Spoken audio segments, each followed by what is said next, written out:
3 going, and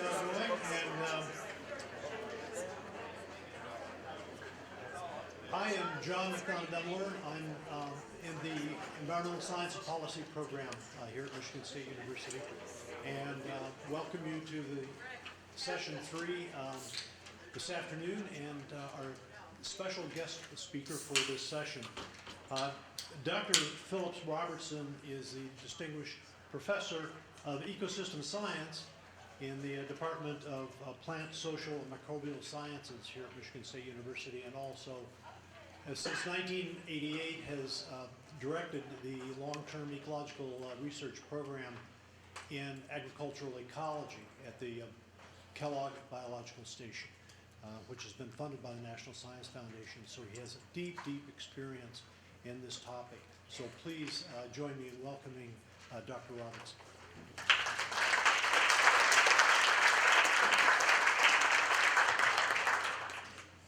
Well, thanks very much, John.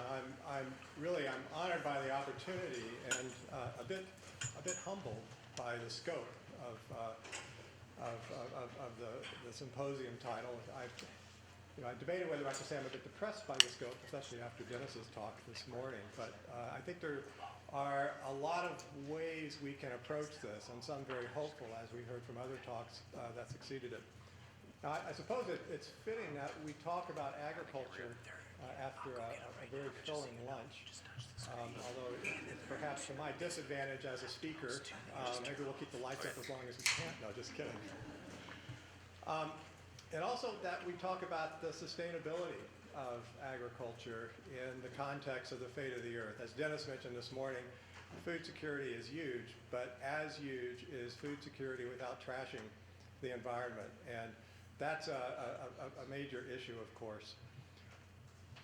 I suspect that if I asked everyone to name the most sustainable food they had for lunch and why, that is what makes it sustainable, I'm not going to ask you to do that, but if you were to imagine in your mind what that might be, my suspicion is that we would get 150 different answers. And this XCD cartoon sort of summarizes where we are with, in the public's eye anyway, with respect to sustainability. I don't know if many of you have seen this, but it basically suggests that we're on a trajectory that suggests every written page by the year 2030 will have the word sustainability in it. So, and this, of course, begs a question. Most of us think about sustainability a lot, certainly people in this room a lot, and the popularity of the local food movement and eco-certification movements, as we heard from Barbara's talk for fisheries, suggests that many of us would like to eat more sustainably. But we have a really hard time as a society, perhaps not as scientists, but as a society, really defining what that means. At one end of the spectrum is simple food security. And by many measures, certainly on the biophysical side, we've made substantial inroads over the past 100 years towards achieving some level of current security. Now, we have many, many challenges ahead of us with respect to this, and there are debates about whether this curve is going to continue its upward trajectory.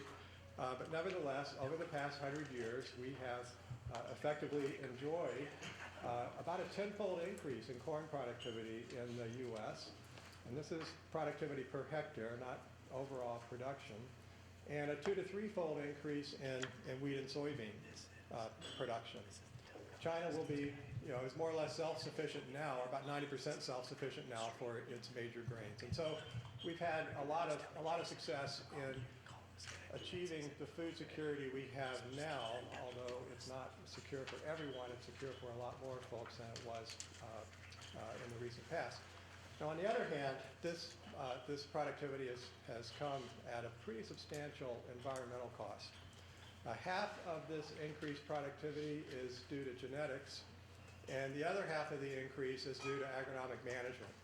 And that agronomic management includes pesticides and fertilizers and a number of other inputs.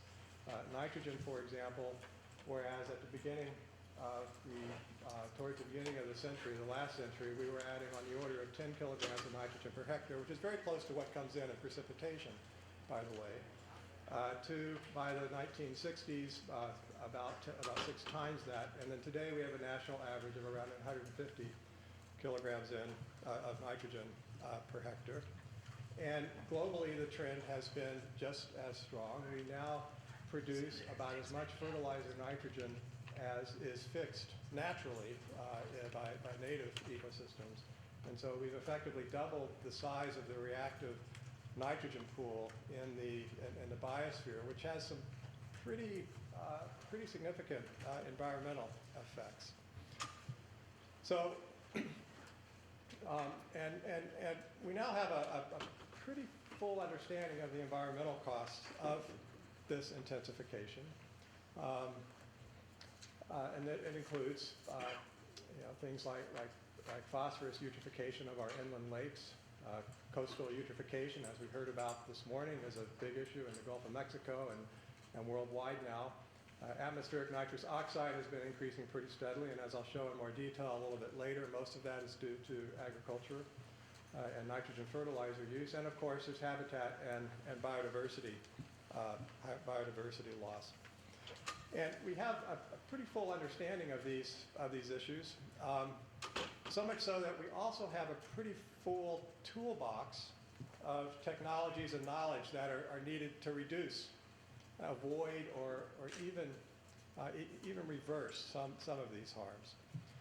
We know, for example, that certain practices lead to certain outcomes. So this is a simplified conceptual model of cropping systems as we pretty much study them these days in the agronomic sciences, where we have, ecologically, we have the biota within the system interacting to produce certain functions, primary productivity, the biota being not just crops, of course, but also the weeds, insect pests and predators, the pathogens and their vectors, as well as all the microbes and other organisms that persist in these systems. And their interactions result in primary productivity, carbon flow, nutrient storage, nutrient transformations, greenhouse gas fluxes, and so on. The list could be quite long. And these interactions produce outputs. And the output that we care the most about, of course, are the harvestable outputs, the food, fuel, and fiber that we manage for. We also get a number of other outputs, and they are typically put in terms of pollution. And so we typically think of agriculture in sort of this sort of schizophrenic way, in that it gives us all of these benefits, allows billions of people to live today that would not otherwise be able to, given its intensification. But at the same time, it's a major polluter. It pushes nitrate and phosphorus into our environment, pesticides, greenhouse gases, erosion, loss of sedimentation, and so on. And how these systems change when they're influenced is also pretty well understood. And a lot of these inputs are managed where we can. Some of them are unmanaged. The unmanaged inputs include weather extremes, disease and pest outbreaks, and so on. But the managed inputs, which is the ones we have the most control over, of course, are things like crop selection, rotation frequency, cover crops and tillage, and harvest and harvest timing and intensity and fertilization and so on. And we do a pretty good job of managing these inputs to change certain relationships within this box to produce food, fuel, and fiber. And as a byproduct, these other products. Now, there are at least two things wrong with this conceptualization. And the first, two problems that really hinder our progress towards a more favorable outcome for human well-being, which of course is what we're all about with this massive industry. The first is largely semantic, and that is its limited consideration of outputs as either yield or pollution, I think is very short-sighted. And so recasting these outputs in terms of ecosystem services, that is those things that matter to humans, those things that humans benefit from, allows us to think about these outputs in a slightly different way that I think is more than just semantic. As as hopefully will become evident as I work my way through the talk. But these include, of course, the provisioning services of food, fuel, and fiber, the regulating services such as pest suppression, supporting services such as soil fertility, and then cultural services such as wildlife conservation and simply green space. And the second problem with this conceptualization, though, is a little bit more fundamental, and that is that it lacks people at this point. We don't have linkages to the social system in this diagram, and so we can add that. We rearrange this a little bit. We can throw a social system up on the one side and effectively complete the loop. And in this way, we can perhaps gain an understanding of how people perceive these different ecosystem services and how they might change their behaviors to affect how the system is managed.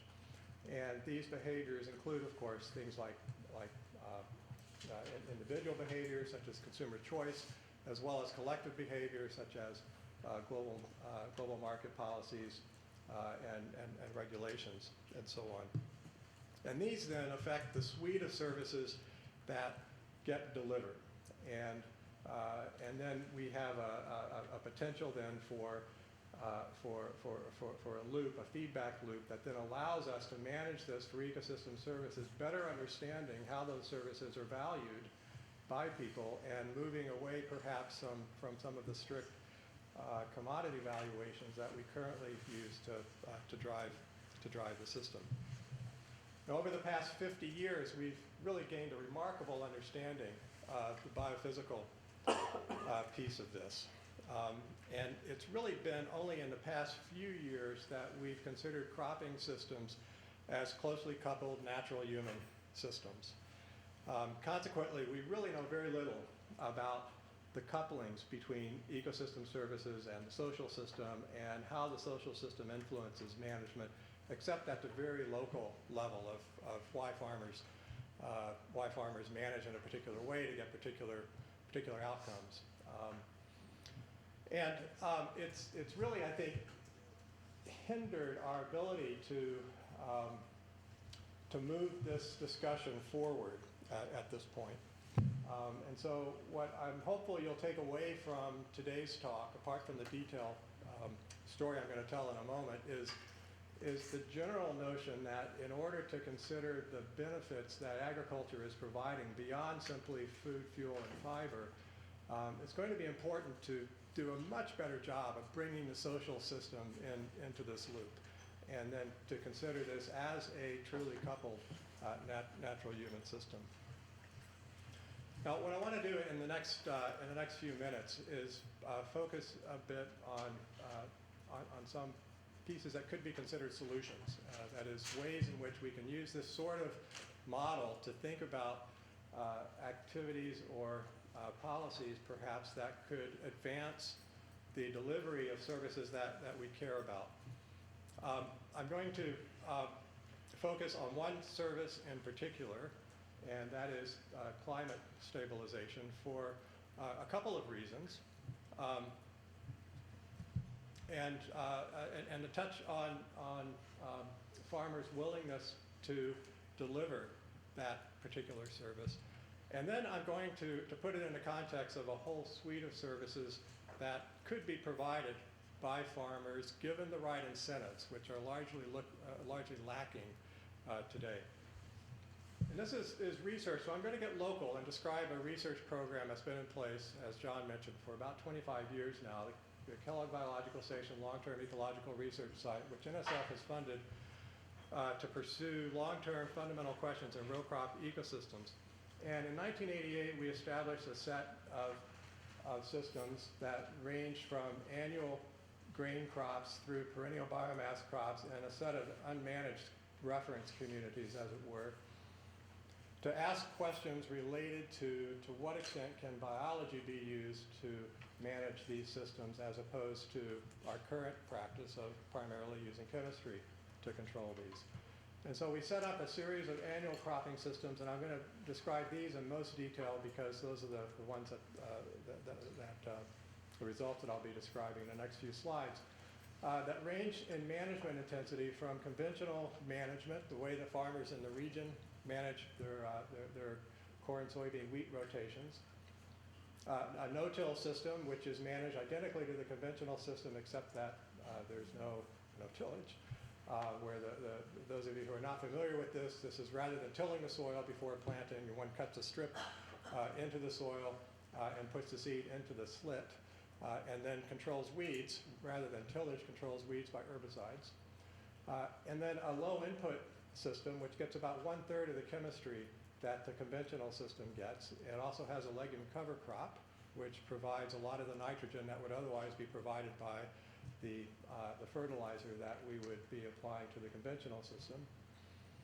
And then a biologically based system, which could also be called organic. It is, in fact, certified organic, but we don't call it that because this is a fundamental science project, and we don't want organic farmers coming by and asking us why we're getting such low yields on this system. And I'll explain why that is perhaps in a moment. And then we have two perennial biomass crops, alfalfa, of course, which is an important forage crop in the Great Lakes region, and hybrid poplars, which, back in '88, even then we were thinking about these as a biofuel potential for marginal lands in particular.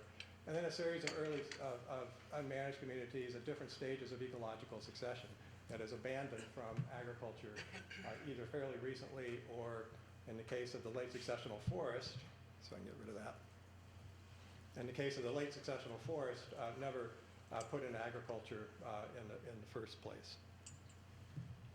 So we've documented a number of ecosystem services that are provided differentially by these cropping systems, including measurements of yield. And we've shown over 20 years, this is a 20 years of yields in 3 of the systems compared to the conventional system.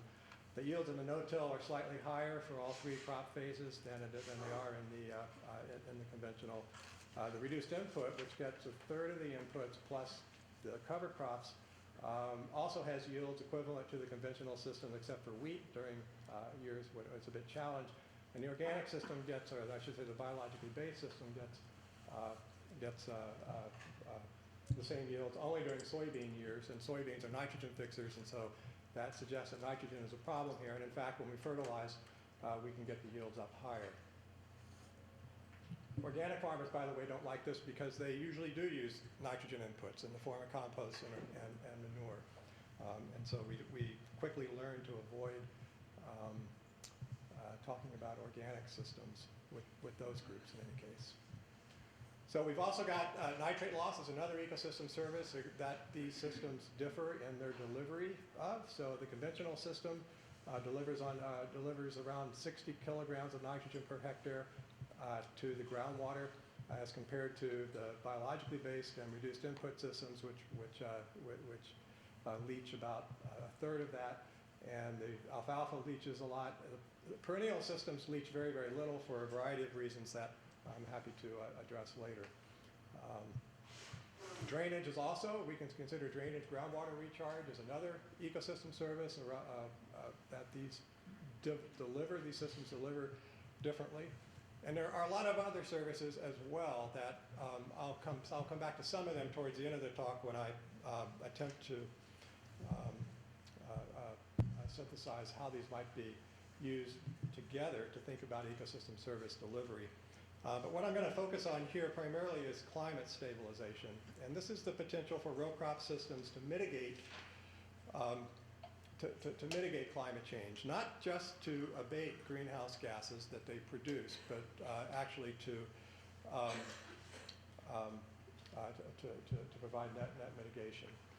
And this is primarily because I don't feel it's a widely recognized potential at this point, certainly among the general public and among many scientists as well.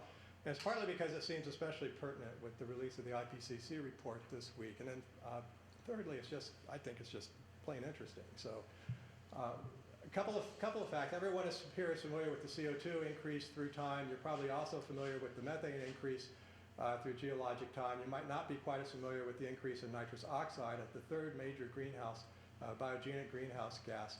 What makes nitrous oxide interesting, apart from the fact, as I mentioned, that it's primarily agriculturally based, is that it has a global warming potential. That is, it's about of 296. It's about 300 times more potent than CO2 once it gets into the atmosphere. And so even though it's produced in very small amounts, it has an outsized effect on the radiative forcing of the atmosphere. And so what I'm going to do is fairly quickly go through the different sources of global warming impact in field crop systems. And global warming impact is simply a way of putting all of the radiative forcing factors into the same currency, CO2 equivalents. And one can do this with simple arithmetic once one knows the multipliers. And the multipliers are simply the global warming potentials. And so we can look at soil carbon change, because when soil carbon changes, it can either emit or capture CO2. Fuel use, of course, is the most obvious global warming impact of agriculture that most folks immediately think of when they think of ways that we could perhaps save energy or carbon in farming. Nitrogen fertilizer is a surprisingly large input, because it takes, as Dennis mentioned in this morning's talk, the Haber-Bosch process takes a lot of methane, and that methane, when it's combined with dinitrogen in the atmosphere, ends up producing a lot of CO2. So fertilizer manufacture is a source of CO2. Lime, the agricultural lime that we put on soils is a carbonate mineral. It can result in CO2 loss. Pesticides, seeds, and other inputs have a CO2 cost in their manufacturing. And then N2O emission, which I've separated out here, is likewise. I'm not going to talk much about methane consumption and emission.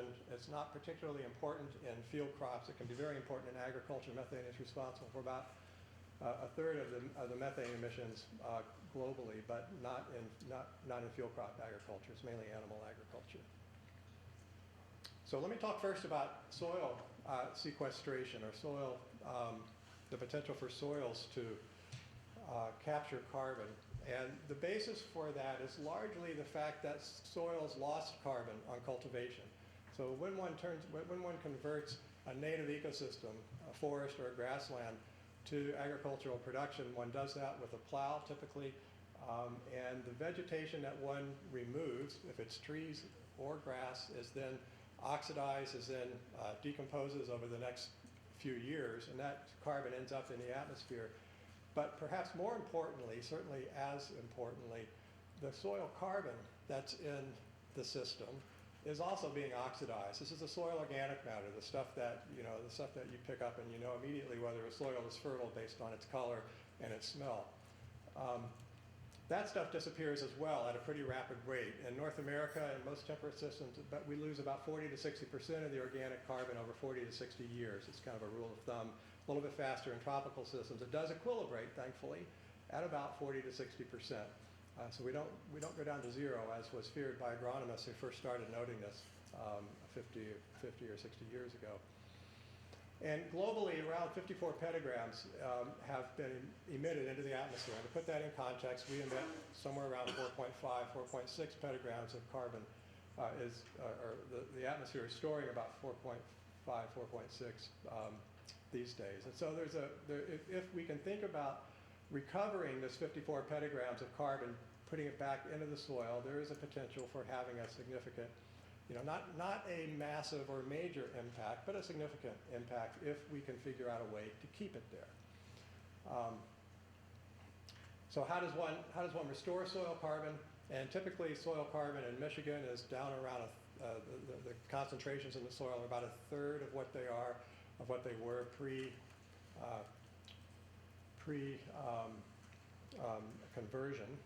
We have about 1% of the soils in many parts of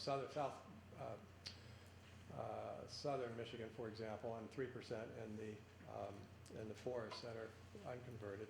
But there are two major ways for increasing carbon inputs to soil. One of those is to grow cover crops, and then that's effectively new carbon that's added to the soil. And is not harvested, but rather becomes soil organic matter. Change the rotation so that one puts in rotations with more residue that can be returned, and then increasing the amount of residue quantity. That is, rather than take off all the residue to make sure that you've got enough there to feed the microbes, keep the soil organic matter happy, quantitative. And that is, in fact, an issue with biofuels, for example. So as we think about harvesting silver for biofuel use, we also have to think about the release of carbon are the avoidance of carbon storage, which works precisely against what we're trying to do with the biofuels. But more about that later, perhaps. But the other way to increase carbon is to slow decomposition, which would be to reduce tillage in a no-till such as this, where you're planting soybeans in the corn residue. Now, before I put this into context, I want to talk about nitrous oxide for a couple of minutes. As I mentioned earlier, the contemporary nitrous oxide increase is largely due to agricultural intensification. About 80% of the nitrous oxide, anthropogenic nitrous oxide that's put into the atmosphere annually is from agriculture. Some of that is from cattle and feedlots, some of that is from biomass burning, primarily in the tropics, but about half of it is from agricultural soils. And this is a microbial process that occurs naturally. The microbes are using the nitrogen they're using the nitrogen and in the process emitting nitrous oxide. And that turns out to be a pretty difficult flux to manage unless you understand the underlying reasons for it. So this is, we've measured nitrous oxide fluxes in these cropping systems for the past 20 years or so. And immediately what you see, don't bother looking at the numbers, just compare the bars, is that among the annual cropping systems, there's no difference in nitrous oxide fluxes. That is to say, the organic system produces just as much nitrous oxide as does the conventional. The alfalfa, which is a nitrogen-fixing plant, also produces a lot of nitrous oxide, and it's not until you get into the lightly fertilized poplar, the perennial system, where nitrous oxide fluxes go down a lot, and then in native systems which don't get any fertilizer, and in which nitrogen cycling is going very slowly, has the lowest amounts. And that's the key here, is that the reason it's so high in these systems is because nitrogen is cycling quickly. The bugs don't care, the microbes don't care where the nitrogen is coming from. They don't care whether it's coming from fertilizer or manure or plowed under cover crops. What they care about is that there's nitrogen there. And in general, we manage for high nitrogen availability. Now, this also gives us a clue as to how we might think about managing for lower nitrous oxide fluxes, and that has to do with how much nitrogen we add to these systems by whatever source. Fertilizer is an easy source to regulate, and so I'm going to show a graph that shows the effect of adding fertilizer on nitrous oxide fluxes. Now, this graph has a couple of different moving parts, but this is basically yield across the x-axis and nitrous oxide flux on the y-axis, and different levels of nitrogen fertilizer added at these different stars. And what you see, first of all, is that with higher nitrogen, as nitrogen is increased, nitrogen fertilizer is increased, the amount of nitrous oxide is also increased. But what you also see is that yield, which is on the y-axis, or the x-axis here, yield flattens off pretty quickly.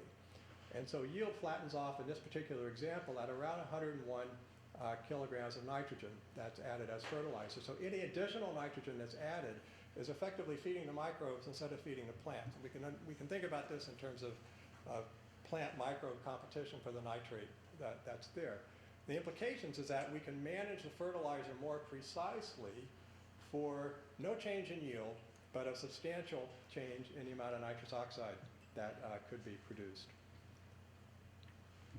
So I'm not going to say much more about that potential, but rather I'm going to walk through now the global warming impact of these different activities, so you have an idea of how these things stack up against each other. So we can take all of these different sources of greenhouse warming impact and tally them across. We can take soil carbon, which doesn't change in the conventional system, it's stabilized, and so there's no net change. We can consider that as zero. Nitrogen fertilizer, this is from the manufacturing process.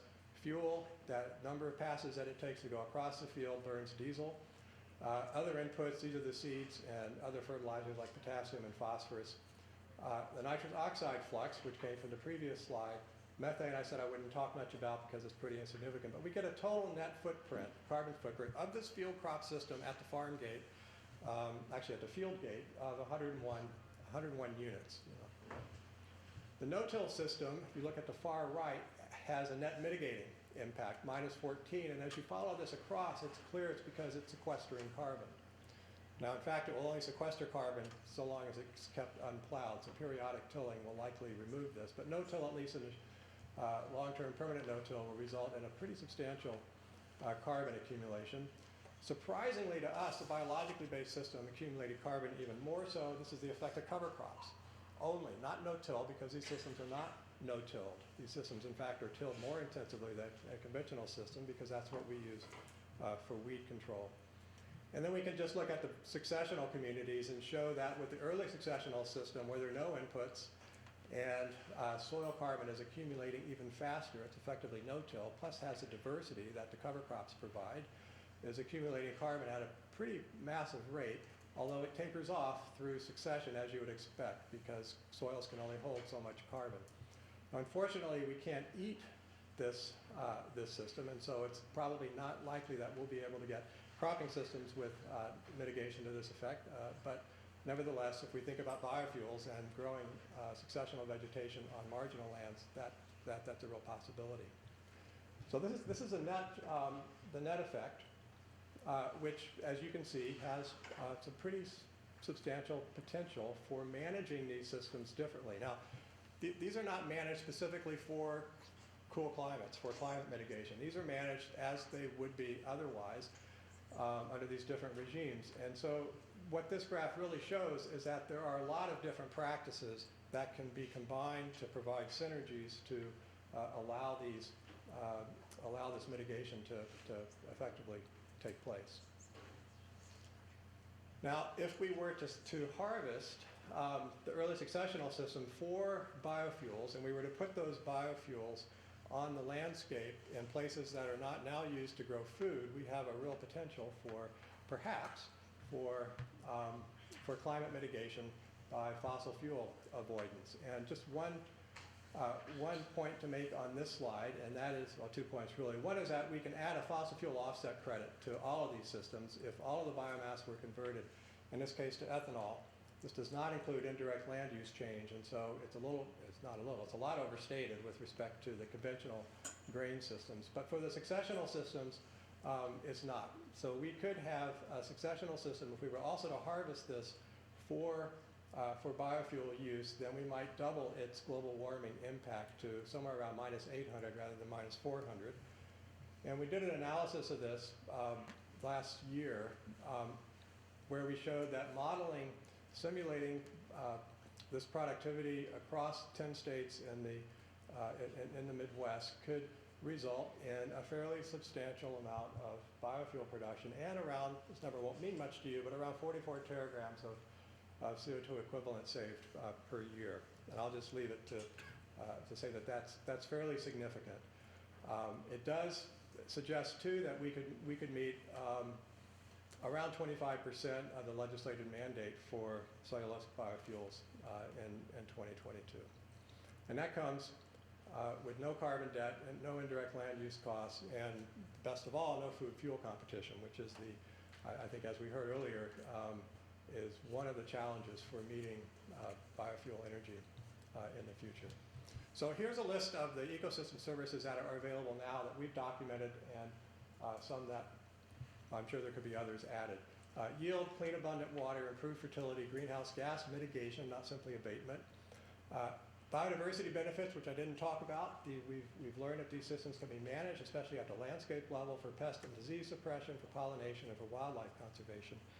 And then the next question is, how can we design systems to optimize all of these services? Because there are, just like there are synergies, that is, growing a biologically based crop without nitrogen saves greenhouse warming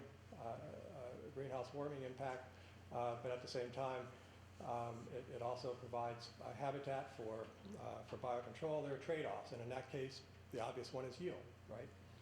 So how to consider all these in the same diagram is what I've tried to encapsulate here. This is work that Sarah Siswerda did as part of her dissertation, where she took she ranked each of these potential services on a scale of 0 to 1 based on the delivery of the the maximum delivery of a service in a particular system. And so as you can see, actually this is animated, so we'll start with the conventional system here. And you can see the shape of the shadowing changing, which suggests that, first of all, it's kind of cool, but secondly, it suggests that each of these systems is delivering a different suite of ecosystem services. And essentially, this is where we are now. We're at the point of being able to document different ecosystem services being delivered by different systems and conceptualizing them in this way, but we're stuck at this point. Because how do you value these services that have no current valuation? How do you value anything but the grain in here? And how do you ask farmers to change to services that to management systems that maximize the delivery of different services? Now, on the social side of the question, this is my only slide for this, unfortunately in some ways, but on the farmer side of the equation, there's the obvious question. That is, are farmers willing to provide services other than yield? And this slide is a result of research by Scott Swinton, Frank Lupi, and others, Sean Ma and Christine Holy in particular, who conducted focus group interviews as well as mail surveys for Michigan farmers and discovered that, yes, in fact, they're happy to provide those services, and moreover, they will accept lower payments for services that have a local benefit, which is only rational, right?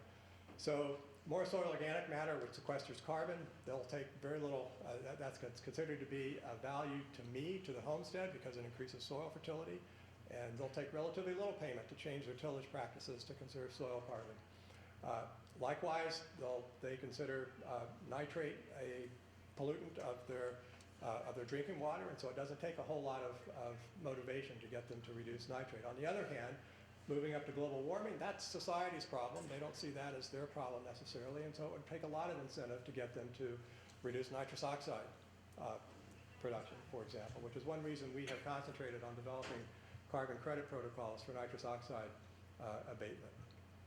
So let me conclude with a couple of simple statements. One is that agricultural sustainability requires a pretty broad consideration of ecosystem services, and those services should be targeted to provide synergies and to optimize trade-offs that are occurring at appropriate scales. And in order to deploy them effectively, they've really got to be developed and considered in a socio-ecological context. And it's very clear from our research and others that many ecosystem services other than yield could be provided now and really await appropriate incentives. So I'll leave you with one New Yorker cartoon that I thought appropriate. But decorator farming, I don't think we'll get to this point, but how the crops look like, what the crops look like out in the landscape could still be considered a cultural service, I suppose, an aesthetic service. So I'll leave it at that, and I suppose we'll take questions at the panel.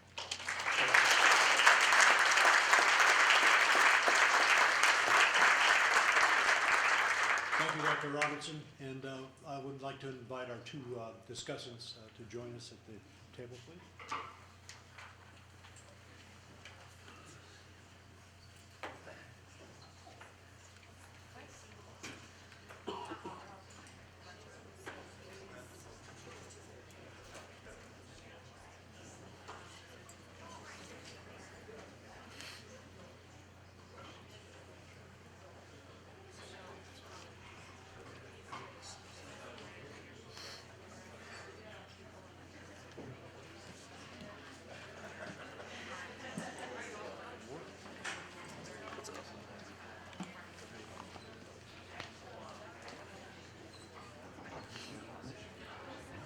Brett's going to come back at like 4, but it's pretty simple. So he had to meet Susie. I would like now to introduce our first discussant, James Byrum, who is president of the Michigan Agribusiness Association and a chair of the Michigan Commission of Agriculture. He has served in important positions in the health of agriculture, including the state executive director of the USDA Farm Service Agency. Part of his position with the Farm Service Agency involved managing farm programs for producers The end of this. set I can by explain to you, like, Congress. everything. Mr. Byrum was responsible for ensuring across the entire state of Michigan that farmers were treated fairly and equitably. He was accountable to local producers as well as the Secretary of Agriculture, and so has been very much working on the ground and in between and on the firing line, so to speak. Great. I think we discussed 10 minutes of comments. Is that, first, I'm no longer chair of the Ag Commission. I'm not on the Ag Commission anymore, but appreciate the opportunity to be here. Let me tell you a little about my membership. We represent basically 95% of the grain handlers in the state of Michigan, about 95% of the agronomy suppliers in the state, which includes fertilizer, pesticides, seed, and other handlers. We also represent the renewable fuels industry, which are the 5 ethanol plants that operate in the state currently.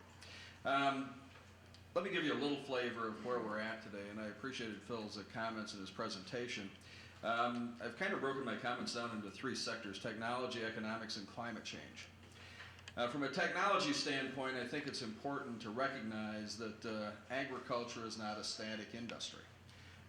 Agriculture has looked at lots of these issues that have been presented and certainly are addressing them. The technology that's available in Michigan today and the kind of things that we do, from a grid soil sampling practice, which involves dividing fields into individual grids, sampling those individual grids, and then only applying the fertilizer necessary to those grids for crop production, and only applying what's necessary to achieve a yield goal, a realistic yield goal.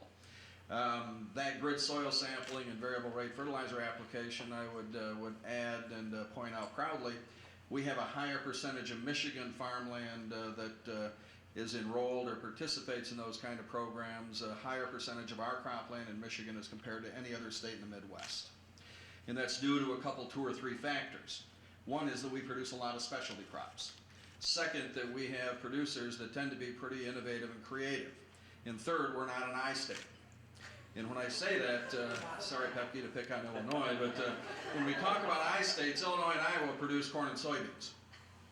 Basically, that's it. Here we produce all sorts of different things. Wheat is an important rotational crop, and we have several other crops that are part of that rotation, and it's important for farmers to be able to manage those. Biotechnology. There's some, I'm sure, that are not necessarily enamored with the concept of biotechnology, but I'll point out 2 or 3 things that are kind of interesting. Think about the pounds of pesticides that we didn't use because of Roundup Ready technology. Think about the pounds of pesticides just in the sugar industry that we stopped using, when in the sugar beet production industry we were applying 5 to 7 applications of weed control products prior to Roundup Ready technology being in a sugar beet crop. And finally, as one looks forward to the whole nitrification issue, nitrogen fixing crops and the genetics that would be introduced in crops that would allow corn in particular to fix its own nitrogen is actually a pretty exciting technology. Some other things that I might suggest that are interesting in agriculture as well as we look forward at the kinds of things we're doing. First, the whole issue of auto steer, which eliminates the need to overlap fertilizer application, eliminate pesticide applications, and make rows straight. Sounds pretty basic. However, when you make rows straight, we have found that actually it reduces trips across the field, something like 10% on average per field. Use that number and multiply it across all the acres in Michigan that we farm. Switching technologies in terms of fertilizer material is very, very important. And I recognize Phil's points on nitrogen. Nitrogen utilization is largely based on the use of anhydrous ammonia. Michigan has reduced anhydrous ammonia use in this state dramatically in the past few years. In fact, the advent of the new slow-release nitrogen products, in fact, several slow-release nitrogen products, actually have reduced that nitrification or that nitrogen release, I'd suggest, which is pretty important to the state. In addition, nitrogen is applied not just at one time during the year. It's not just about pounds applied, it's about when it's used. More soil, or less soil application prior to crop emergence versus applying it as a foliar feeding component, make sure that the product used more appropriately and more reasonably as it moves through the growing cycle. Other points that I'd make that are interesting, I guess, from an economic standpoint, agriculture is changing. and the impact on what happens in agriculture is changing dramatically. Some of you may remember the whole cap and trade discussion. Some of you may remember where agriculture was in that cap and trade discussion. Today, when Walmart says you will reduce fertilizer use, and when other major end users tell agriculture you're going to do this, or when some major Michigan food companies tell agriculture you're going to change some of your practices, or we want to assess your practices, that is causing folks in the countryside to really look at the decisions they make, how they make them, and why. It's not a situation that corporations are telling farmers how to farm. They are telling them, however, what they're going to buy. I'll use an example that is not related to cropping systems, but related to the livestock industry. Some of you are familiar with the whole debate about animal care and gestation stalls in sow and hog production. Major debates, major wars. We actually were provided some leadership on that in Michigan here a few years ago. But Tyson telling their pork producers that they will stop using gestation stalls, they will use pain mitigation and certain practices in pork production. That's not Tyson telling a farmer how to farm. But if Tyson's going to buy that stuff, buy that pork, that's what farmers are going to do. My point is that it's ironic that while legislation was proposed in cap and trade and was widely criticized in agriculture by some, not I by the way, but by some, the whole issue is being driven today by corporate demand, and it's an issue of market access. Sustainability is a demand driver, and that leads to an awful lot of things that Dr. Robertson talked about, and an awful lot of things that we look at coming forward. Third point I talk about is climate change. As I love to tell farm groups, if you don't believe in climate change, look outside. And look outside for the past 3 years. And it's not about, I hate to use the term global warming, though I know it's appropriate, but we talk about climate change because that doesn't get things thrown at me in farm groups. But when we talk about climate change, it's extreme weather events. It's risk management. It's resiliency. It's mitigation. It's all the kinds of things that we're seeing happen that are dramatic, and quite frankly, every farmer in this state knows that the climate is changing, and they're trying to figure out how to deal with it. It's going to change production systems. It's going to change cropping systems. Frankly, it already is, and we've seen some of those extreme events that have driven farmers in several decisions or towards several decisions in production. Some of the other points that I'd make overall that I think are interesting is food prices. We're seeing food prices increase dramatically right now. Is it due to ethanol? No. Did prices come down after corn supplies increased here last year? No. What we're seeing in the food price regimen today, in our opinion, is due primarily to climate change. The extreme drought in central California. I was with folks earlier this week from Oklahoma, Texas, and Kansas, where they say if they don't get rain in the next 3 weeks, they lose the wheat crop. The Australian drought. Weather events are driving food prices, and we would argue that in 2012, that's what drove corn prices to $7. It was the drought in the Midwest. And I'll leave you with one ironic thought, or one ironic fact, I guess. In 2013, our commodity production in Michigan, corn, soybeans, and wheat, was 50 million bushels more than it was in 2012. And that was driven by climate. It was driven by a drought. So it may be a little bit reassuring, and Phil and I talk about this often, that we are aware of carbon issues. We're very aware of climate issues, and agriculture is going to be very engaged in these discussions, whereas in the past they may or may not have been.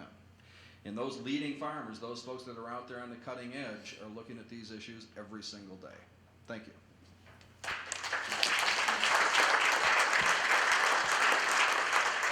Thank you, Mr. Byrum. Our second discussant is Dr. Michael Hamm, who is a C.S. Mott Professor of Sustainable Agriculture here at Michigan State University. He works with communities to help develop community-based food systems, as well as working on local and state food policy issues, including membership on the Michigan Food Policy Council. Dr. Hamm? Okay, thank you. So I think I want to start with a little story because I want to go back to something that Bonnie McKay said at lunch, because one of her little bullets was you can't go home again and kind of the path dependency issues. And last week I was in Kentucky for the inaugural board meeting of a new trade association starting called the Local Food Association. And one of the people on the board is a farmer named Will Harris, who's a third-generation farmer. His family started farming in southwest Georgia in 1865. He's in his late 50s, early 60s. His daughter is farming with him now. And he talked about basically the path of his family over those 3 generations and what they did on their farm in the 1860s, early 1900s, what his dad did, and how his dad changed the farm, and how he's changing it in some ways back to what his grandfather did. So he raises about 700 beef cattle a year. He's got a slaughterhouse on the property. They've got a restaurant. They grow fruits and vegetables. Basically, they do about everything on that farm, it seems like.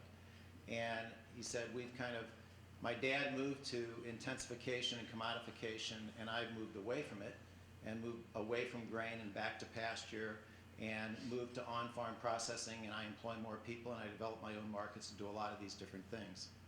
And the point of it is that he moved back, but he moved back at a higher level because they use all the technology they can. They use all the latest information they can. They use all the research that's out there that they can. And when they don't have it, they make their own.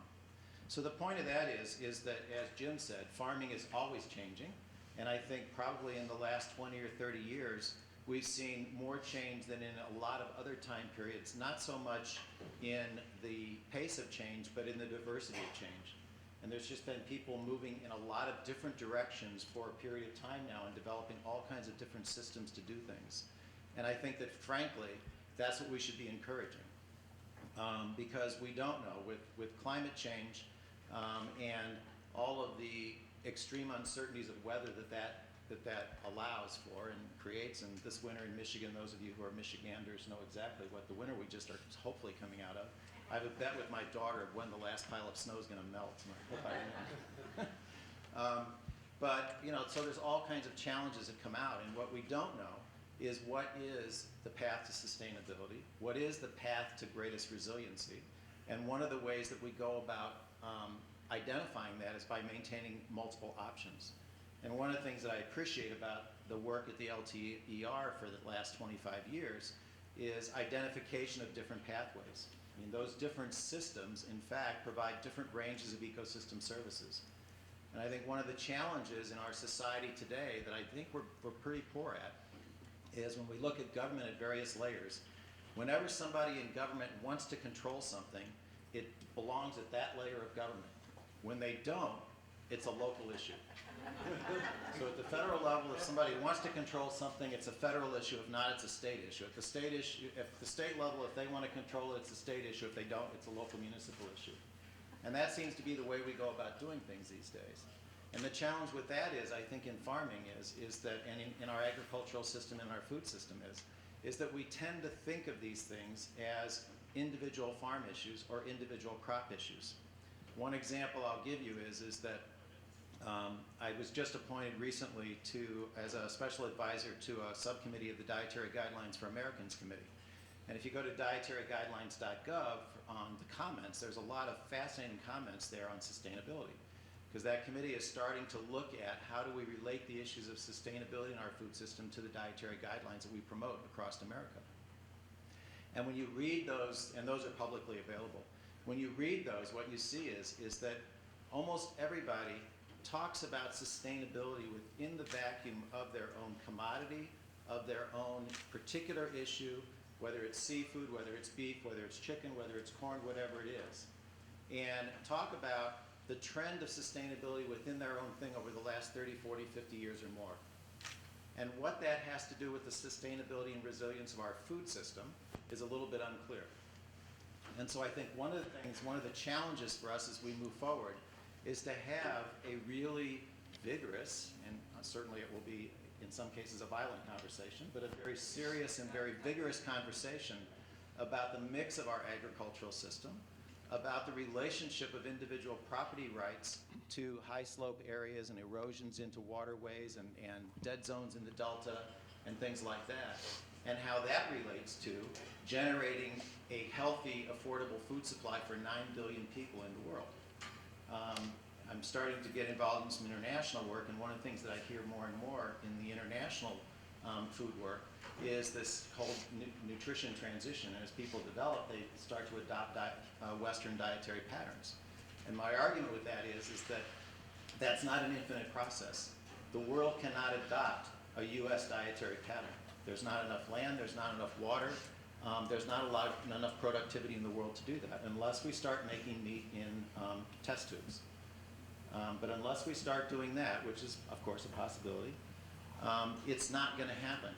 And so part of our challenge, I think, is to think about how do we relate these issues of ecosystem services and payments for that with farmers adopting these things and being rewarded for doing things that provide a suite of services in addition to food, fuel, and fiber, and not be rewarded in absence of provisioning those ecosystem services and maximizing those ecosystem services.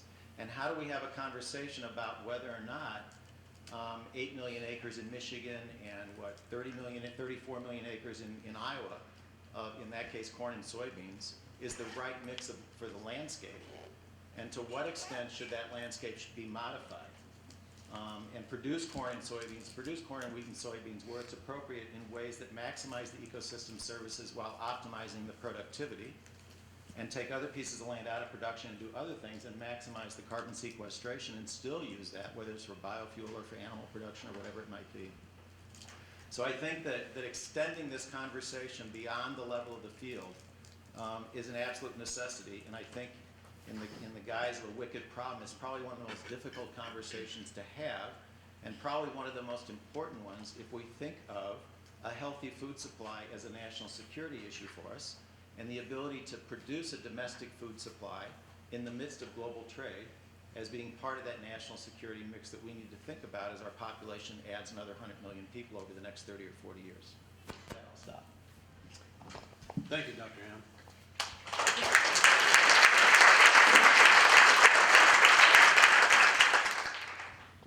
Interesting point of the two discussants here this afternoon. Dr. Robertson, would you like to try and maybe address some of these? Zingers? True, I'm not Jim Byrum. I thought we did that intentionally. Well, we could switch them around. I might be fine to say personas. The only non-PhD up here.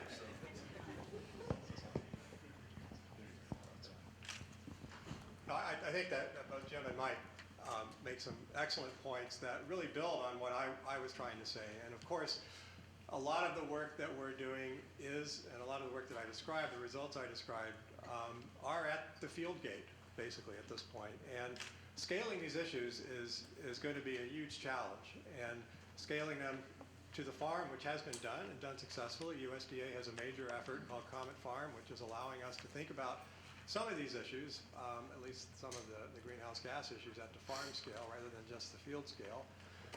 But then scaling them to different systems is huge. And the sustainability discussion in general needs to be scaled across commodities. And that discussion, to my knowledge, hasn't really taken place outside of fairly narrow commodity discussions of certification and eco-labeling.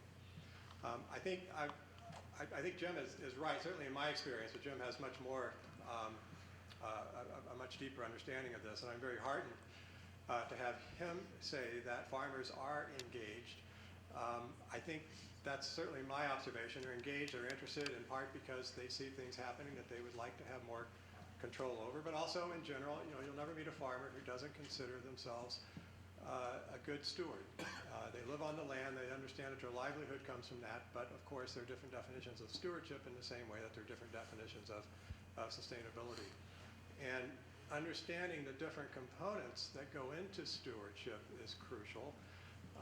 And then thinking about those components, and we can frame them as ecosystem services that we care enough about to motivate farmers to do more of. That is to say, there's a lot of technology out there. Jim described a number of it. a number of them, from variable rate fertilizer applications to genomic technologies and many others. Farmers are technologically savvy, they're very smart, and they make rational choices. And a lot of times those rational choices boil down to economic viability, because a lot of farming is done at the margins, especially with commodity prices that fluctuate on a global market. And so your ability to, as a farmer, your ability to stay profitable is not always going to be compatible with your ability to be the steward you would like to be. And that then raises the issue of, as a society, what do we value? And what are we willing to pay for? And if we're willing to pay for it, what are the mechanisms for doing that? Are we willing to pay higher food prices? You know, some of us are. Eco-labeling shows us that. Are we willing to pay higher taxes? Well, surveys suggest that might actually be the case. If you can show that those practices are linked to outcomes that people care about, like clean lakes in Michigan. There are lots of other opportunities for incentivizing these practices, and that's a conversation I think that we're ready to move into in order to take advantage of these farmers who are very much engaged, and a society that is very attuned to the benefits of everything from local food to basically just desiring to eat more sustainably. Thank you, Dr. Robertson. I'd like to turn now for a few minutes for someone to address some of the questions from students that had been submitted earlier. And so any one of you on the panel here who would like to address these, please feel free to do so. One of our students states that if it's important to increase public willingness to support farming that enhances ecosystem services, how can you translate the science to increase public support? So moving beyond the farming context per se, looking for broader support for this. Mike, I'll take a stab and then. Well, to some extent, I think there's two ways to look at public support. One is in the marketplace, and two is through government action. And Phil talked about some of the surveys that have been done and that Scott Swinton and others have done, looking at kind of consumer willingness to pay taxes to then pay farmer for ecosystem services. And so some of that's there, and maybe that can be translated into policy in the next Farm Bill 5 years down the road. But the other side of the coin, I mean, look at the plethora of certification labels that are out there right now in the marketplace.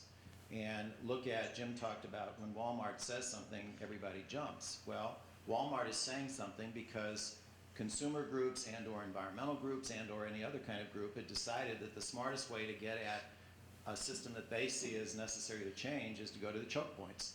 And the choke points are the retailers by and large. And so that's what they've done. I mean, I had a conversation with the director of Rainforest Alliance a few years ago, and instead of going to individual coffee companies, they decided it was time to go to the retail companies because they could get all the coffee companies at once, basically, to think about that kind of certification.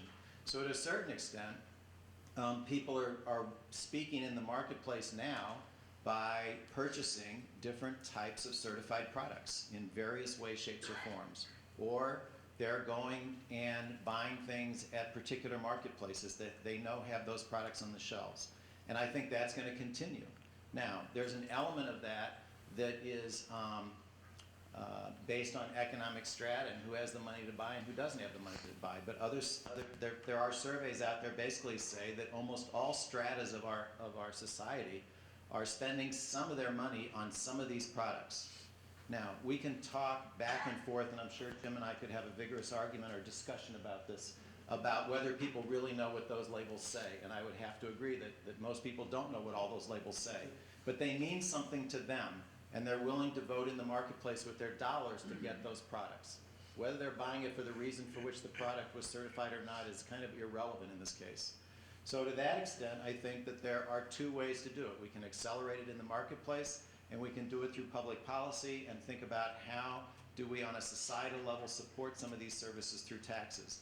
In one case, there's demonstrated proof for that because of, for example, the growth of organic foods in the marketplace has been phenomenal now for about 25 years. And it took a little bit of dip in the recession, and it's picked up some steam again. The other one is untested at this point, by and large, and is probably the next boundary condition for thinking about where money could come from. I do agree. I find the labels fascinating. I don't think anybody, or very few consumers, really understand what the labels mean. I, for example, get a real kick out of looking at egg labels. I was in New York last weekend for a little basketball game, and looking at the, unfortunately, the second one was a whole lot littler, but looking at all the egg labels that were in many of the markets, I think there were 14 different types of eggs marketed. Let me point out that farmers, the major reason they do things is because they did it that way last year. History is a great driver. I mean, we used to say in the thumb, the reason that people plant dry beans in the Saginaw Valley is because their great-granddad did. History drives a lot of their practices. What changes those practices is real simple. The number one certification that we love to talk about, and that's money. Economics drive change. There's no question about it. When I look at some of my friends up in central Tuscola County that are the major providers of organically grown dry beans in the U.S., they did that because of money. They did it because it was a sound practice, but they also make more money doing it. The reason some of my good friends west of town here produce organic eggs is they make more money doing it. While we love to talk about government policy and those kinds of things, government policy is not readily accepted in the producer community. That's an understatement, I'd suggest. But if you look at a buyer telling them that, look, if you grow this commodity, we will pay you this much, and this is what we will do with it, gee, they get it. For example, you didn't see our association beating up Chipotle over their ads that were out. You saw those YouTube ads. You know why? Most of the black beans used by Chipotle come from Michigan, and they come from my members. So they have realized that economic driver is, I love to say, the greatest certification that's out there. The challenge is, as we look at the kinds of things, the kind of decisions producers and businesses will make, is government has unfortunately in many cases exempted farmers from some of the practices that everybody else has to adapt to. And as they're exempt, they continue to want to pursue and preach that exemption. I think that's coming to an abrupt and screeching halt. If you look at some of the things of recent release, like the methane regulations and other things that have come out of USDA. Agriculture is changing, and there's those that are going to change and those that are going to resist. The irony is those that are willing to change are going to be able to embrace some of these opportunities, and that's where we're going to see fundamental change and fundamental adaptation. Thank you, Mr. Byrum. One of the other questions students would be interested in hearing from the panel is this one. Will it be possible to perform these new farming techniques all around the world? And will different regions see different ecosystem improvements? Around the world, I just mentioned one thing and one component that's critical around the world, and that's water. Water is going to be the great limitation everywhere in the world going forward. Whether it's climate change or whatever, fresh water is going to be the great limitation of production agriculture everywhere in the world. So adaptation in Malawi will be different. Whether Lake Malawi can provide some of that water or whatever it may be. Did I hit a button I shouldn't have hit? But where fresh water is available, producers can adopt various practices. The irony is in developing parts of the world, they actually are doing what many of the advocates of natural foods and organic production already suggest should be done. If you're in Central Africa or East Africa, that's how they produce stuff. They don't really use pesticides and use very little commercial fertilizer. There are, however, many programs in place to bring commercial fertilizer to those markets and bring pesticides to those markets. And for however you view that, that's up to you. But we're seeing lots of evolution in production agriculture around the world.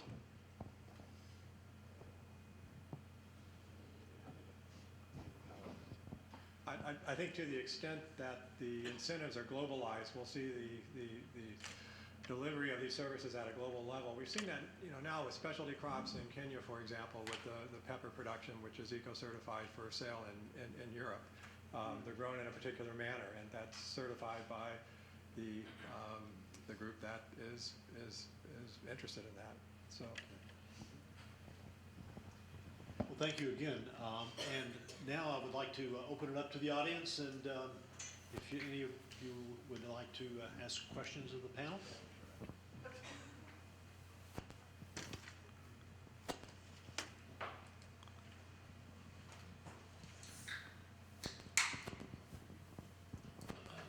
Peter Bray, Birmingham, Michigan. Would not a sustainable paradigm for production agriculture put a much higher priority on reducing and in fact stopping soil loss? Let me explain my question. I think I know what sustainability means. We've been farming for 12,000 years, and if you have a practice that you can keep doing for the next 12,000 years with success, that's a sustainable practice. Now, if your soil loss from an arable field is going to be 2 tons a year, 3 tons a year, 5 tons a year, and the soil formation is something less than half a ton a year, have you not got an unsustainable practice, and does it not require a greater degree of priority than we've heard today? That's not challenging, I hope. It's friendly. That sounds like it was directed at the speaker, so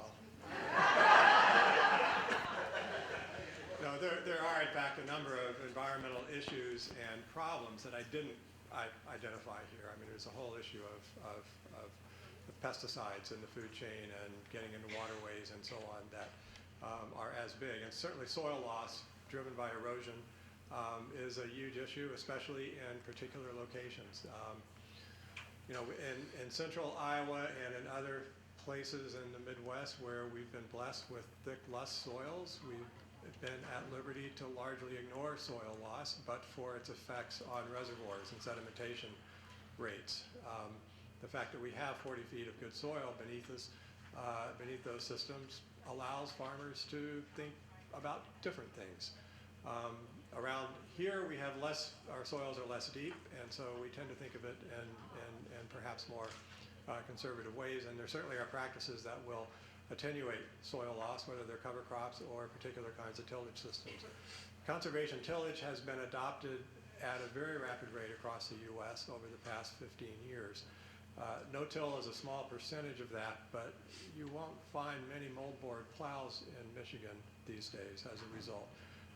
So we have taken steps, I think, as you know, the agronomic community has taken steps to largely due to efforts by the NRCS and others to identify the problem and to provide technologies to avoid it. But it's not a non-issue. I'm not suggesting that it is by not having talked about it. We don't have it on our study site, which is why I didn't list it on my slide. 2 points, one a little bit in humor. You know, we used to say that the definition of sustainability, and I don't know how many people are in the room total, but everybody's going to have a different definition because there is no standard definition of sustainability. But we used to say that, gee, you had to make enough money this year to do it again next year, whatever it was you were doing. Soil loss is obviously a critical issue. I remember when I was running the Farm Service Agency, we actually implemented a plan of continuous CRP enrollment for filter strips.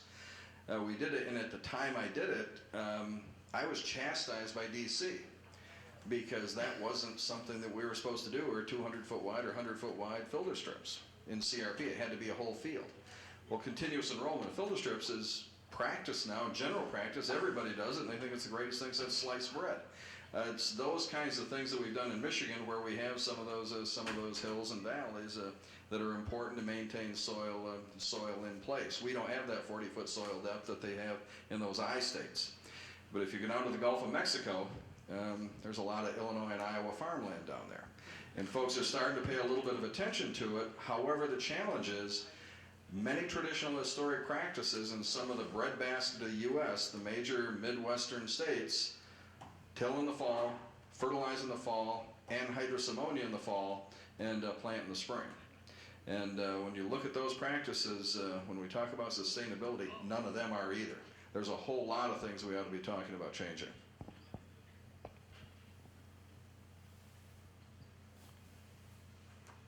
Hi, my name is Ruben. I'm an economist from DePaul University. I just had a quick question. If we're talking about soil loss, could we not eliminate soil use in production by using aquaponic systems, closed loop systems, so that we're using fertilizer from fish waste, which I believe fish indoor farming has superseded livestock production in the United States? Correct me if I'm wrong, but farmers are adjusting to grow in fishes in their old barns. And it's commercial fishing where they take tanks and they're using the fish to not only sell, but the waste, which is rich in ammonium and nitrogen, so they can use it on the plants. So it's a closed loop system. Water isn't lost, and the fertilizer is used on the plants, and the plants actually filtrate the water. So can we just eliminate soil altogether eventually? Just a question. Okay, so, and my short answer is no. My longer answer is that, so I like numbers, and so the number I'll throw out for right now is that there's 10 million people in Michigan about. Those 10 million people will eat about 10 billion meals this year and require about about 12 billion pounds of food. Now, can all of that be moved indoors is basically what you're saying. Eventually, but Yeah, and so there was and the answer is, my answer at least for now is that first of all, there's a paucity of research in that arena. I know there's a lot of people, kind of small entrepreneurs that are trying it and things like that.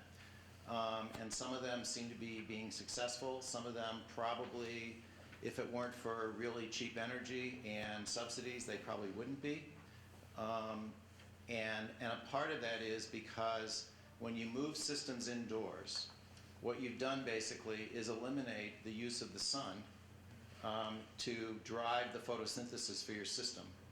And you've mandated that you use energy, often in electrical form, to drive all of that system. There was a seminar done by a professor, horticulture professor at Cornell, that's up on the web that's very good. He went through all the analysis of kind of what does that mean, because people say, well, let's use sustainable energy sources to generate that energy.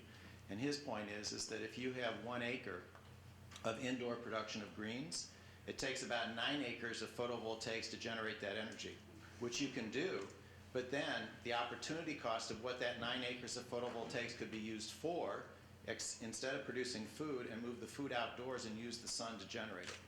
So that doesn't mean, so what I'm saying is, on the one hand, I think it's under-researched from the standpoint of looking at the range of different types of systems and what are the sustainability constraints, let's just say from a carbon and an energy standpoint to start with, as a starting point for that. They're under-researched, and I'm a big believer in the notion that you only get answers to the questions you ask. And I think that's a challenge for us in the land grants, is to expand the palette of questions that are asked. So that's one point. But the other side, I think in the end, what we would probably come to the conclusion is that there is probably some framework in which some of those systems will work, but in terms of displacing 12 billion pounds of outdoor production for the population of Michigan, probably not. So integrating them would probably be the best bet at a sustainable level where we can still maintain outdoor production and indoor Right. at a level that's acceptable. Right. But at this point, when kind of the kinds of analysis that are being done on these outdoor systems and saying how do we maximize the ecosystem services, minimize the impacts and all that kind of stuff, I've not seen those same kind of studies on indoor systems to say, is there any kind of a balance there, and if so, what's the extent of that balance? Okay?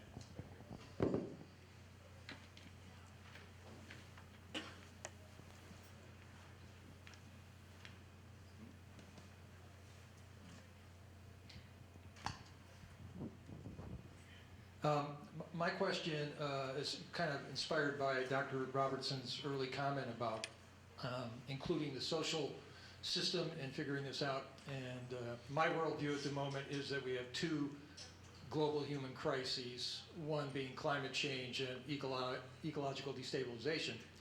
The other is global inequality and inequality within nations. My question is, given that we have a world labor surplus, and given that every human being needs security, I'm surprised that I don't hear any conversation about the creation of livelihoods as a simultaneous good. And I don't mean livelihoods in the narrow economic sense, but in a more deep sense. Stiglitz' last book, Joseph Stiglitz, the Nobel economist, is called Quest for Security. The nature, we all want to be secure. We want to be secure in health and our physical safety, from the weather, from the elements. So what we're really after is security. Economics is really just a system of exchange. But we need livelihoods that allow us to become fully human, that provide that security. Can we begin to be intentional, or are people trying to be intentional about using a global labor surplus to change how we grow food and to make sure that everybody in that chain, not just the farmer, my son's a farmer in Detroit, struggling to make a living above poverty, but everybody in the food chain, the worker at Walmart and at Myers and the ones in the restaurants, all have a sense of security. Any responses to thinking collectively about both of those systems at the same time?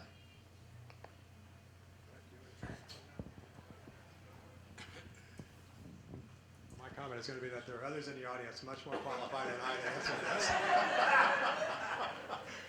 One of them at the table.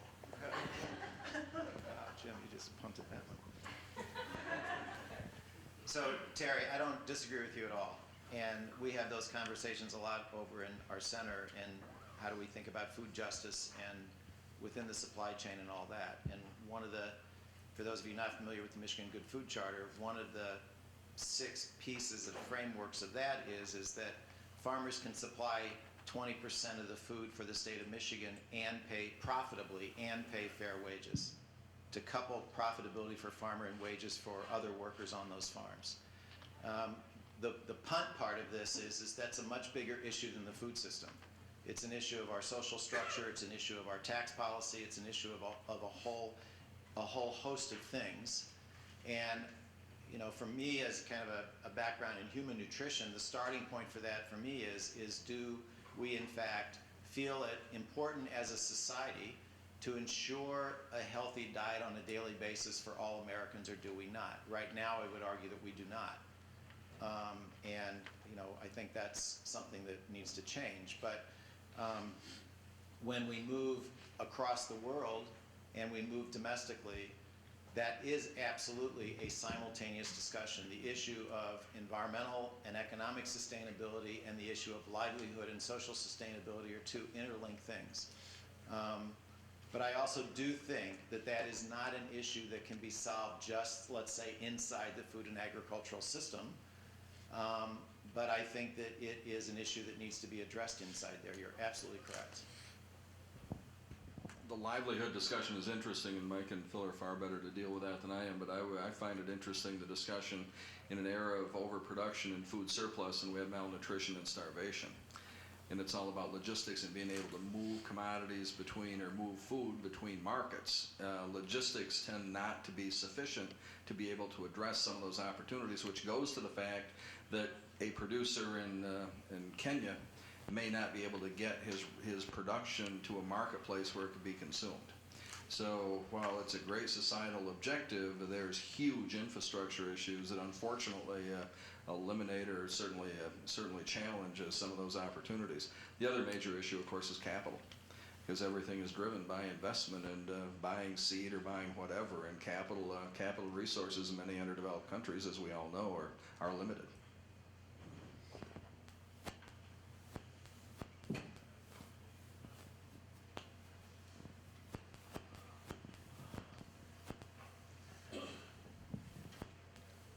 So I'm thinking about the farmer that you were describing, Mike, who is trying to grow everything on his own farm.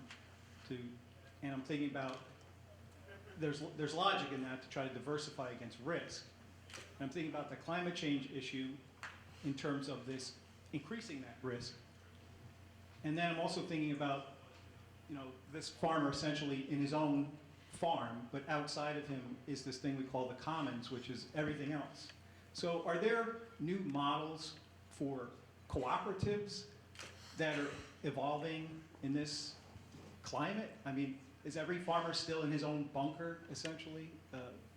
You know, while we're still having broad conversations about commons? The organic production in Michigan, the irony is of dry beans is actually being done almost as a coalition. It's not necessarily a cooperative. That's happening clearly. In terms of models to address impact of climate, I would suggest that the impact of climate, when we talk about changing production paradigms and production systems, and I don't know if this necessarily goes where you were, but I'll use an example of Navy beans in Michigan. 50 years ago, we produced more Navy beans than any other state in the Union. Today, North Dakota does. One of the fastest growing states in terms of corn production today is North Dakota. There's companies investing hundreds of millions of dollars to develop corn varieties for Saskatchewan and Western Canadian provinces where today there's no corn produced. The irony is in Kansas, Oklahoma, Texas, where they have pursued commodity production, corn, soybean production on irrigated land when aquifers are drying and when there's not water available, that are reverting back to dry land production of small grains, wheat and others. As we look at the changes that are going to impact producers, I think I saw something on coffee just this past weekend, that there's great concern about whether coffee production is moving up the hill or up the mountain, if you will, from where existing producers are. So being very specific and not being able to be resilient and not being able to mitigate is going to be a challenge to address climate change impacts in production agriculture at every level, with every producer, in every commodity, in every production system. So the other part that you had asked about is kind of coming together in new entities and things like that. And I think that in some cases, to use a few Michigan examples, the answer, I believe, is yes. And so a couple of examples. The west side of the state, the fastest growing group of farmers in Michigan in terms of percent growth, not their numbers, but percent growth, are Hispanic growers. A lot of them along the western side of the state. And they come together as a group. And they've got a person that works to coordinate them and all that. So there is that group that's come together. One of the big things in the country right now that most of you are probably aware of is the Food Safety Modernization Act, which is coming into play, which for small and mid-scale farmers going into wholesale markets is going to be real problematic in terms of doing GAP certification. So there is a USDA pilot project. This one to me is real exciting. I'm talking to people at USDA, they're cautiously optimistic. They've got a pilot project in 5 states or 5 places around the country, one of which is in the UP here in Michigan, of small farmers coming together, not in a formal co-op, but in essence, and basically doing group inspection of themselves, get training, do their own inspection. They're all under threat of inspection by an outside inspector, but they don't necessarily ever each get inspected. But there's the threat there. So they have to seriously police themselves on their food safety management practices on their farms. And the idea is there a way to make it possible for these small-scale producers to comply with federal law, which is basically what the retail sector is going to be demanding, and get into those marketplaces if they want to. And so this is an attempt by those growers to come together with support from the Marquette Food Co-op up in Marquette. Another point I'd throw out is it's interesting. Small producers want to be innovative and creative, and that's terrific. The challenge is market access and where they're going to sell the stuff. And market access is what virtually this whole system is all about. Co-ops can help do that. There's some co-ops that are engaged, as Mike says, and there's others that are out here in the countryside. There's a chestnut co-op. There's several others that have formed. The challenge is market access and having resources to promote and sell the commodity or sell the product. That's the real challenge.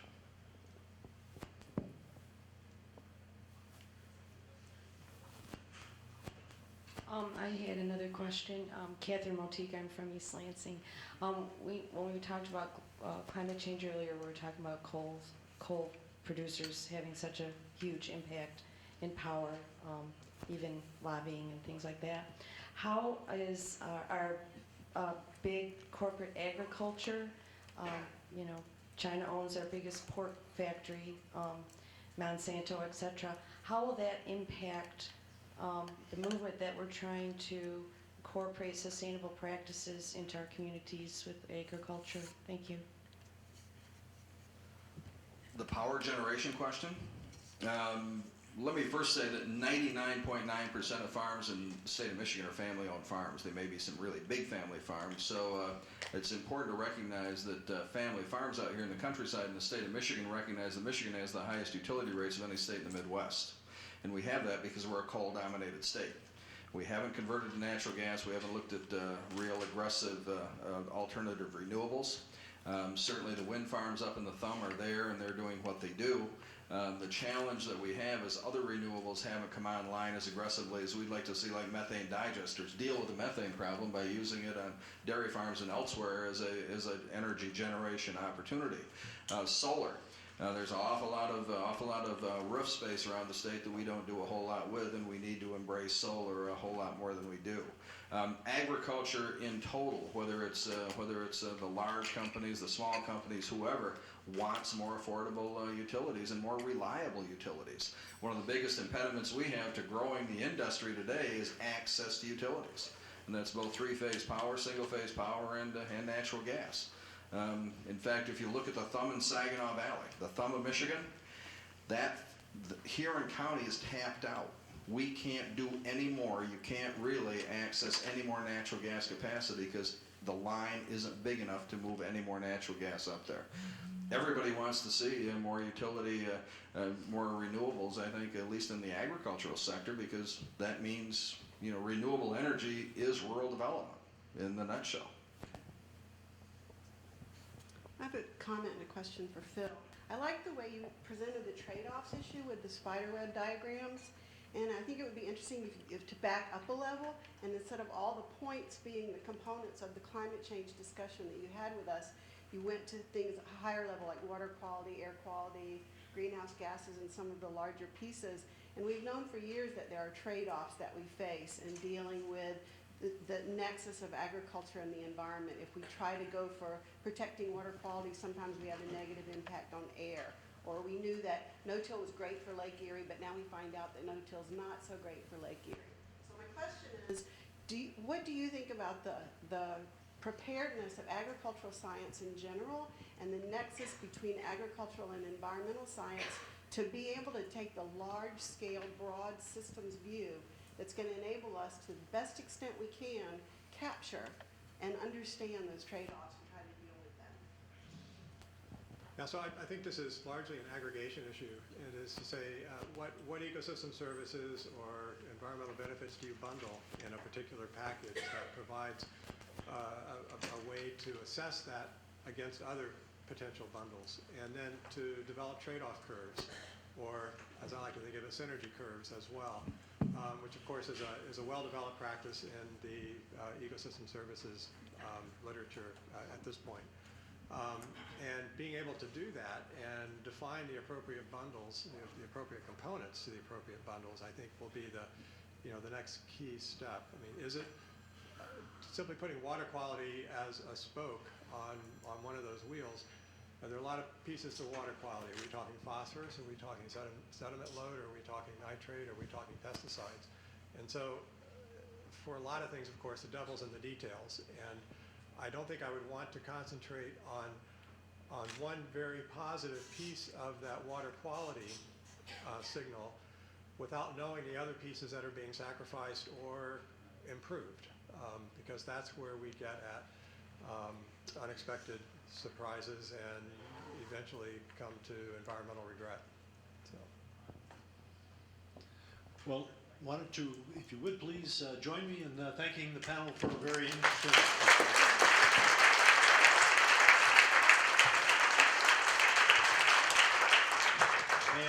And we have a short break now. Session 4 will begin again at 3:30.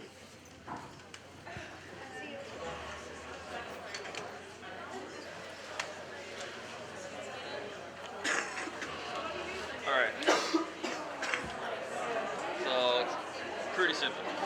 You only have to do one, so you don't have to worry about that. You end on this shot always. This is the wide shot, like when they're all done like this, just like facing over there all the way out.